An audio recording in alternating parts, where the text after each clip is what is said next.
When the Toyota Aqua, internationally known as Prius C, came to Bangladesh, it became a bit of a hit. It was small, compact, and fuel efficient. Naturally, a lot of young families picked it up as their first car. But it had a problem. As a hatchback, it only had 4 seats, meaning there was no room for your extended family. So what do you do when you want an Aqua that fits all of you and your extended family? Well, you get this.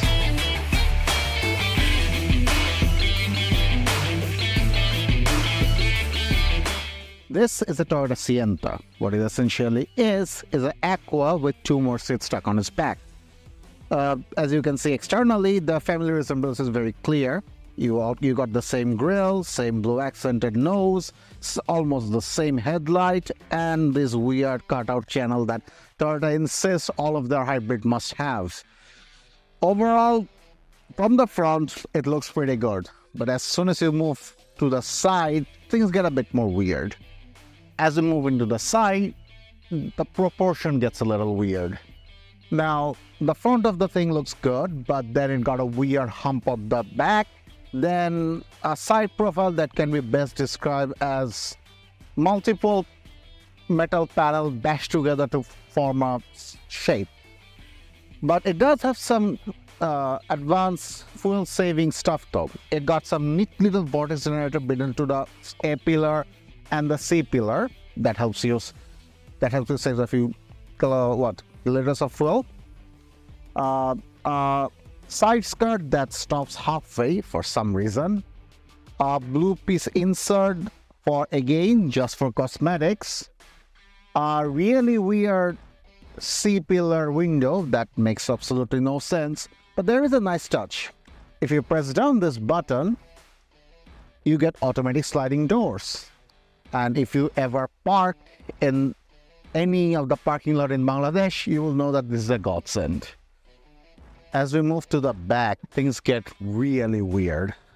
The best I can describe the Sienta's back is a clown shoe. It's flat, it's weird bulgy. I don't know what were the designers thinking. It's practical, sure, but I wouldn't call it pretty. That said, the rear wiper is a nice touch. And when you pull over this manual trunk lid, not trunk lid, this is technically something else. I don't remember what that is, don't worry about it. You get 2 seats that neatly hide behind the front row for additional storage, and otherwise a very small trunk. You will find the tire, jack, and all other light mechanics stuff inside this hidden compartment. And since this is a hybrid, there are no spare tire. What you do get is a courtesy tire sealant kit and I don't know what it's called again, air compressor.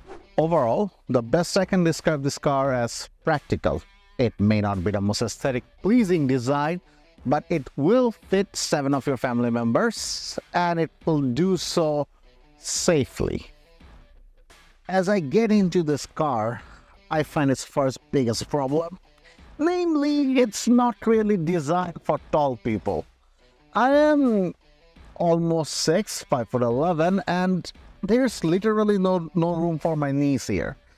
The seat is as big as it can be, yet I still not sure how I will turn the steering wheel or how I will operate the manual handbrake that's located under my foot. With that said, it is a very funky looking dashboard. You got orange accents over some soft touch material. You got a really bright secondary glove compartment, a very deep glove compartment, ignore all lunch, 2 very big cup holders that can fit almost any drinks you want, nifty bag holder, your climate control, your gear lever, a big center console which is narrow but deep, and your infotainment system. Overall, while not the prettiest looking dashboard, it is very practical. Being the latest of the Japanese car, it has some technological quirks. You got lane keep assist for collision warning, controls to operate the rear doors, an EV mode, multifunctional multifunctional switches for your steering wheel, and all the bells and other bells and whistles.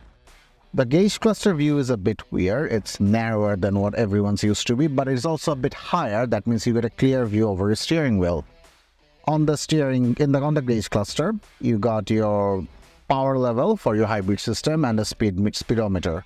Another feature it has, which is largely irrelevant in Bangladesh unless it's winter, are heated seats. The front seats are heated, meaning you can keep your behind warm on a cold day, or if you're a bit mischievous, you can prank your friend by really eating up the passenger seat. With the front row cover, I will now extricate myself from this cocoon and move to the back seats, which are frankly much better. While the automatic doors are nice, they do take a while to open. Case in point. But with the doors open, us getting in and out is pretty easy. You just drag yourself in and what you find is arguably the most roomiest part of this car. That said, aside from the roominess, there isn't much here, except for this. Now, for some reason, I don't know if this is factory or the previous owner installed it, this car comes equipped with a screen. I don't know if it's the size, probably 11 inches. We haven't figured out how to run it, probably through the DVD, and who uses CD nowadays. But assuming it works as intended, it does makes the rear seat experience less boring, considering there's no way to charge your phone here. So if you do plan to use your phone here, remember to bring a power bank. With that said, the headroom is very nice. You can put your foot to a decent extent. Although when the car is fully packed, you don't get much. We have a B-roll footage, we'll show it to you. With that said, there isn't much else to say.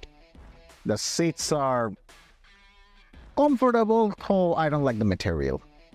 And for some reason, they remind me of the 70s jute cars. Now it's time for my least favorite part, starting on the third row, which I really don't want to do. Now, getting to the third row is a bit of an exercise in and of itself. First, you pull this lever, which causes the entire thing to almost hit you in the face. Then you pull yourself inside that third row, and thankfully, there is a strap that lets you pull the seat back. And then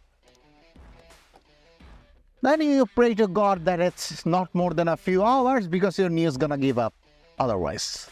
You got a cup holder here, your seat belts, which for some reason, this one in the roof, I'm guessing for who the hell's gonna sit in the middle of this?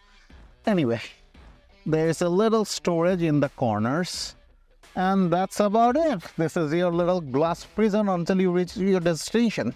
I move from one prison to the next and drive the thing. Okay, driving the Sienta. I'm not looking forward to this.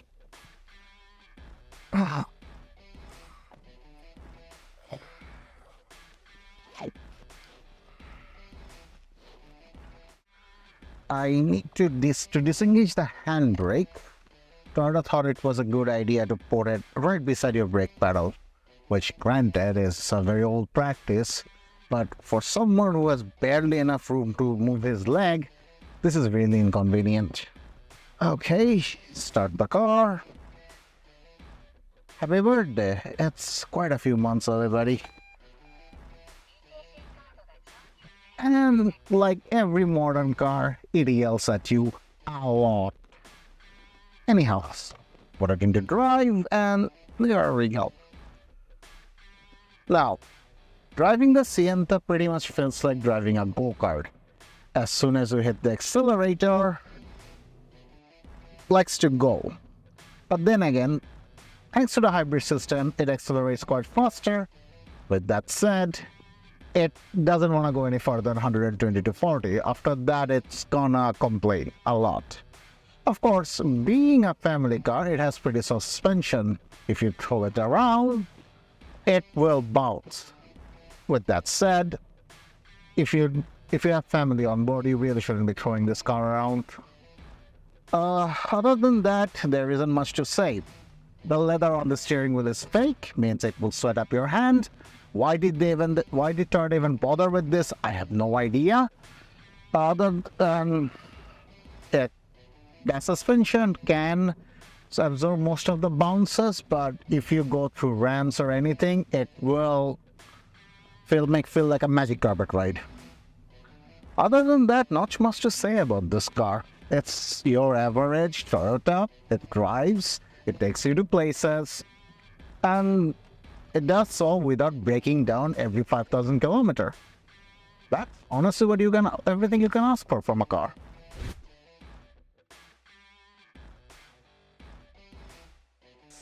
As you can see, getting out of this car is a bit painful. Now, is this a good car? Well, it's a Toyota, so mechanically, yes. Is it a good car if you're over 6 feet? If you're driving, no. Is it a good car if you have a large family and want them to take everywhere and don't want to spend any more than the same price of a brand new Chinese crossover? Yes, it's a Toyota, so it's going to be reliable. It's a hybrid, means it will drink less fuel. And again, since it's a Toyota, you'll be able to sell it off for a pretty good price when you eventually get tired of it. Overall, it's a good, affordable family car made by Toyota that is pretty well suited for us. If you want a reliable car, pick this up. That's all I have to say about it. It's not a fun car though, not a comfortable one either.